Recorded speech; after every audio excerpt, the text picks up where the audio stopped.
Magandang araw po sa inyong lahat. Ngayong araw ay mayroon tayong bagong paksang tatalakayin at ito ay ang Anti-Bullying Act of 2013 or the Republic Act 10627 was signed into law by former President Benigno Aquino III on September 6, 2013. Ang Anti-Bullying Act of 2013 or the Republic Act 10627 It is an act requiring all elementary and secondary schools to adopt policies to prevent and address the acts of bullying in their institutions. Ang Republic Act 10627 ay may 10 seksyon. Ang unang seksyon ay ang short title. This act shall be known as the Anti-Bullying Act of 2013, is a landmark legislation in the Philippines aimed at addressing the pervasive issue of bullying in schools. This act mandates all elementary and secondary schools to adopt comprehensive policies to prevent and addressing bullying, fostering a safer and more inclusive learning environment for all students. Ang layunin ng Section 2 ay ipaunawa ng malinaw ang mga anyo ng pambubuli upang matulungan ang mga paaralan at komunidad na maging sensitibo sa mga insidente ng pambubuli. Pinalakas rin ng Section 2 ang pag-unawa sa kung ano ang dapat iwasan at pigilan upang mapanatiling ligtas at protektado ang mga mag-aaral laban sa pambubuli. This section specifies the following acts of forms of bullying. Letter A. Any unwanted physical contact between the bully and the victim like punching, pushing, shoving, kicking, slapping, tickling, headlocks, inflicting school pranks, teasing, fighting, and the use of available objects as weapons. Letter B. Any act causes damage to a victim's psyche and emotional well-being. Ito yung mga gawain na nagdudulot ng emosyonal na pinsala o paghihinayang sa biktima. Letter C. Any slanderous statement or accusation that causes the victim undue emotional distress like directing foul language or profanity at the target, name-calling, fermenting, and commenting negatively on victims' looks, clothes, and body. Letter D. Cyberbullying or any bullying through the use of technology or any electronic means. Kapag sinasabi nating pambubuli gamit ang teknolohiya ay tinatawag na cyberbullying dahil gumagamit ito ng mga elektronikong paraan tulad ng social media, text messaging, email at iba pang online platforms para sirain o insultuhin o gipitin ang isang tao. Maaari ring kasama ang pagpapakalat ng tsismis, banta, sexual na pahayag or personal na impormasyon ng biktima o mga masasamang komento. Section 3. Adoption of anti-bullying policies. All elementary and secondary schools are hereby directed to adopt policies to address the existence of bullying in their respective institutions.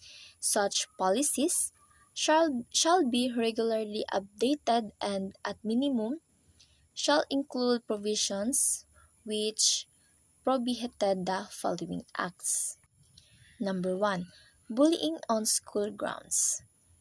Ito ay tumutukoy sa mga pag-atake o pang-aapi na nangyayari sa loob ng pasibilidad ng paaralan, kabilang ang mga estudyante na nagpapakita ng agresibong kilos sa kanilang mga kapwa. Maaari itong magdulot ng malaking pinsala sa kalagayan at pag-unlad ng mga mag-aaral. Ang pamubuli ay maaaring magdulot ng depresyon, pag-aalala, stress, kawalan ng pag-asa, at maging sa pagbaba ng pagganap sa eskwela ng mga biktima. May mga biktima ng pambubuli sa loob ng paaralan na umaabot sa puntong magpasyang magpakamatay. Number 2. Bullying at education, activity, functions, or programs that is not school-related. Ito ay tumutukoy sa mga insidente ng paghaharas o pambubuli na nagaganap sa labas ng paaralan. Ang pambubuli sa ibang lokasyon o sitwasyon ay maaaring magdulot ng parehong pinsala at epekto sa kalusugan at kagalingan ng mga biktima, tulad ng pambubuli sa loob ng paaralan. Retaliation against a person who reports bullying. Ito yung paghihiganti laban sa isang tao na nagsumbong ng isang pang-aapi ay pinagbabawal at tinutugunan sa mga patakaran laban sa pang-aapi upang tiyakin ang kaligtasan at kagalingan ng mga individual na lumalapit upang mag-ulat ng mga insidente ng pang-aapi. Sa pamamagitan ng mahigpit na patakaran laban sa paghihiganti, ang mga organisasyon ay layuning palakasin ang isang kapaligiran kung saan ang pag-uulat ng pang-aapi ay itinataguyod, pinoprotektahan ng angkop na suporta at aksyon. Identify the range of disciplinary administrative actions that may be taken against a perpetrator for bullying or retaliation, which shall be commensurate with the nature and gravity of the offensive. Ang pahayag na ito ay tumutukoy sa iba't ibang uri ng mga hakbang sa disiplina at administratibo na maaaring ipatupad laban sa isang individual na sangkot sa pang-aapi o paghihiganti. Sa madaling salita, ibig sabihin nito na ang mga parusa na ipinataw sa nagkasala ay dapat tugma sa kahalagahan ng kanilang mga aksyon. Tiyak na ang tugon ay makatarungan at wasto. Layunin nito na masolusyonan ng epektibo ang mga maling pag-uugali sa pamamagitan ng pagpapatupad ng mga hakbang na tugma sa kalubhaan ng paglabag. Letter C. Establish clear procedures and strategies for number 1. Reporting acts of bullying or retaliation. Sa pamamagitan ng pag-uulat ng mga insidente ng pang-aapi o paghihiganti, maaaring isagawa ang angkop na hakbang upang imbestigahan, tugunan at wakasan ang mga mapanganib na pag-uugali. Number 2, responding promptly to and investigating reports of bullying or retaliation. Ang agarang pagtugon at pagsisiyasat sa mga ulat ng pang-aapi o paghihiganti ay nangangahulugang agarang pagkilos at masusing pagsusuri sa anumang reklamo o insidente kaugnay ng pang-aapi o paghihiganti. Ang pagsisiyasat sa mga ulat na ito ay kinabibilangan ng pagtanggap ng mga impormasyon, pagsasagawa ng pagsusuri sa mga saksi, pagsusuri ng ebidensya, at pagtukoy ng angkop na hakbang upang matugunan ang sitwasyon ng epektibo. Number 3. Restoring a sense of safety for a victim and assessing the student's needs for protection. Sa prosesong ito ay naglalayong siguruhing ang mga biktima ng pamubuli ay aalagaan at magiging ligtas habang aktibong sinusuri at tinutugunan ang mga pangangailangan sa proteksyon ng lahat ng mga mag-aaral upang maiwasan ang mga susunod na insidente at mapanatili ang isang ligtas na kapaligiran para sa lahat. So number 4, protecting from bullying or retaliation of a person who reports acts of bullying provides information during on investigations of bullying or is witness to or has reliable information about an act of bullying and providing counseling or referral to appropriate services or perpetrators, victims, and appropriate family members of said students. Letter D. Enable students to anonymously report bullying or retaliation, provided, however, that no disciplinary administrative action shall be taken against a perpetrator solely on the basis of Anonymous Report. Ito yung pagpapahayag sa mga estudyante na mag-ulat ng mga insidenteng pang-aapi o pambabastos na hindi nagpapakilala. Mahalaga ring tandaan na hindi dapat magkaroon ng anumang aksyon sa administratibong disiplina laban sa isang nagkasala batay lamang sa isang hindi kilala na ulat. Ito ay upang tiyakin ang katarungan at pananagutan sa pag-address ng mga ganitong sitwasyong issue habang nirerespeto ang karapatan ng lahat ng individual na sangkot. Letter E.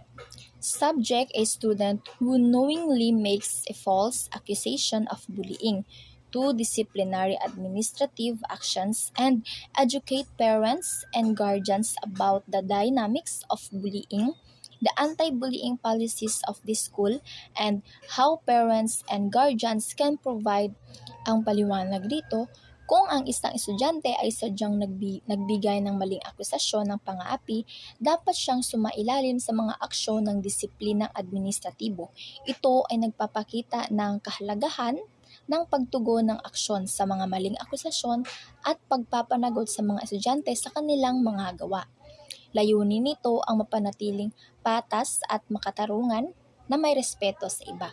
Pinapakita rin nito ang kahalagahan ng pagiging kasangkot ng mga magulang sa pag-unawa sa mga ugali ng pang-aapi, pagiging kamalayan sa mga patakaran ng paaralan upang maiwasan ang pambubuli at pagsiguro na ang kanilang mga anak ay nagpapakita ng respeto at kabutihan sa labas at loob ng paaralan. Tayo naman ay dumako sa Section 4. Ito ay ang mechanisms to address bullying.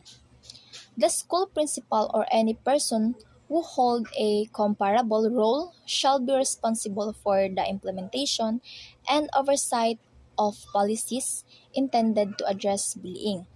So, ang punong guro ng paaralan o sino mang may katulad na tungkulin ay inatasang ipatupad at bantayan ang mga patakaran na layunin na labanan ang pang-aapi. Kabilang sa Section 4 ay ang Notify the Law Enforcement Agency. Ito ay pagpapaalam o pakikipag-ugnayan sa kinaukulan sa pulisya o mga awtoridad sa batas kaugnay ng partikular na insidente, sitwasyon o krimen. Pangalawa, takes appropriate disciplinary administrative actions. Ito ay pagsasagawa ng angkop na mga hakbang o aksyon upang tugunan ang mga paglabag sa mga patakaran o regulasyon sa loob ng isang organisasyon o institusyon na maaaring magpataw ng disiplinang aksyon tulad ng babala, suspension o iba pang parusa. Letter C. Notify the parents or guardians of the perpetrator and notify the parents or guardians of the victim. Ipaalam sa mga magulang ng taong nagkasala at ipaalam rin sa mga magulang ng biktima ang nangyaring insidente. Ito ay isang hakbang na ng layuning magbigay kaalaman at impormasyon sa mga magulang ng mga sangkot sa isang insidente ng pang-aapi. Ito ay upang mapanatili ang komunikasyon at kooperasyon sa pagtugon sa sitwasyon at proteksyon para sa lahat ng sangkot na partido. Section 5 Reporting Requirement.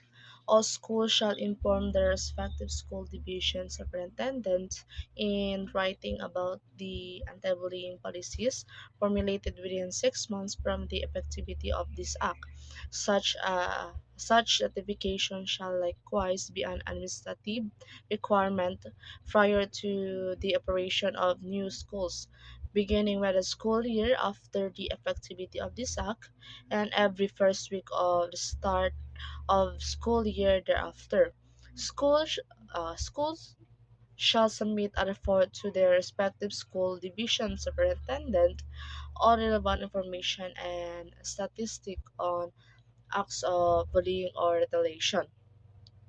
So, ang layunin ng seksyon na ito ay upang tiyakin na ang lahat ng paaralan ay may malinaw na anti-bullying policies na ipinapatupad at naipaalam sa mga superintendent ng kanilang mga division. So, sa pamagitan ng pagsumiti ng mga ulat sa mga superintendent, magkakaroon ng masusing monitoring at pagsuri sa mga insidente ng bullying at retaliation sa mga paaralan. Ito ay makakatulong upang mapabuti ang kaligtasan at kapakanan ng mga estudyante at mas mapalakas ang mga hakbang laban sa bullying. Sa ganitong paraan, matutulungan ang mga paaralan na maging mas epektibo sa pagbuo ng positibong kapaligiran para sa pag-aaral. Section 6. Sanction for non-compliance. The Secretary of the Department of Education shall prescribe the appropriate administrative sanction on school administrators who shall fail to comply with the requirements under this act. Sa section na ito, nakasaad na may mga parusa o sanction na ipapataw sa mga school administrators na hindi susunod sa mga kinakailangan ng batas nito. Ang sekretary ng Department of Education ang magiging responsable sa pagtukoy ng mga angkop na parusa para sa mga hindi sumusunod. So ito ay naglalayong ikayatin ang mga paaralan na seryosohin ang pagpapatupad ng anti-bullying policies at tiyakin na ang mga estudyante ay nasa ligtas at positibong kapaligiran. So, sa madaling salita, ito ay nagbibigay ng pananagutan sa mga school administrators upang masiguro ang pagsunod sa batas. Section 7. Implementing Rules and Regulations. DepEd shall promulgate the necessary rules and regulations to implement the provision of this act. Sa section na ito, nakasaad na ang Department of Education o the DepEd ay may tungkuling bumuo at magpatupad ng mga kinakailangang alintuntunin at regulasyon upang maisakatuparan ang mga probisyon ng batas nito. So, pinapakita nito na ang responsibilidad ng DepEd na magbigay ng mas malinaw at detalyadong gabay kung paano isasagawa ang mga layunin ng batas tulad ng mga proseso para sa pagbuo ng anti-bullying policies, pagsasagawa ng mga ulat at iba pang kaugnay na hakbang. Ang pagkakaroon ng mga implementing rules and regulation ay mahalaga upang matiyak na ang lahat ng paaralan ay may sapat na kaalaman at gabay sa pagsunod sa bagong batas. Next is the Section 8 Separability Clause. If for any reason any provision of this act is declared to be unconstitutional or invalid, the other section or provision thereof which are not affected thereby shall continue to be in full force or effect. So sa section nito, nakasad ang separability clause na nangangahulugang kung mayroong anumang bahagi ng batas na ito na idineklarang hindi constitutional o invalid. Ang iba pang mga section o provision na hindi naapektuhan ay mananatiling epektibo. So sa section na ito, ang layunin nito ay upang matiyak na kahit na may isang bahagi ng batas na hindi tatanggapin o maaaring ipawalang bisa, ang kabuuan ng batas ay hindi mabibigo. So sa ganitong paraan, pinoprotektahan ang mga layunin ng batas at sinusuguro na patuloy ito maging operasyonal sa mga aspeto na hindi naapektuhan ng desisyon ukol sa isang provision. Section 9. Repealing Clause.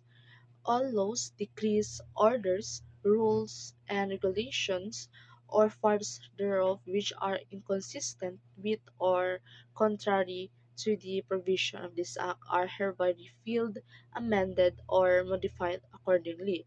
Sa section na ito, nakasad ang repealing clause na nakatakda na lahat ng batas, kautusan, o regulasyon na hindi umaayon o salungat sa provision ng batas na ito ay dapat pawalang bisa, baguhin o modify. Ang layunin nito ay upang linisin ang legal na balangkas at tiyakin na walang mga lumang batas o regulasyon ang magiging hadlang sa pagpapatupad ng mga bagong batas. Sa madaling salita, ito ay naglalayong gawing mas malinaw at mas epektibo ang implementasyon ng mga bagong patakaran ukol sa anti-bullying. Section 10. Effectivity. This act shall take effect 15 days after its publication in at least two national newspaper of general circulation. So, sa section ito, nakasaad ang effectivity clause na nagsasaad na ang batas nito ay magiging epektibo sa loob ng 15 araw pagkatapos itong mailathala sa hindi bababa sa dalawang pabansang pahayagan na may malawak na sirkulasyon.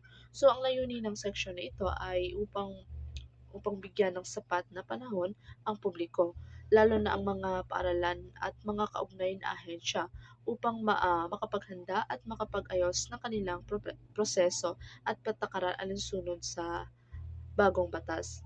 Ang publikasyon ay mahalaga upang matiyak na ang impormasyon tungkol sa batas ay maabot ang mas nakararami, kaya't mas maraming tao ang magiging aware sa kanilang mga karapatan at responsibilidad.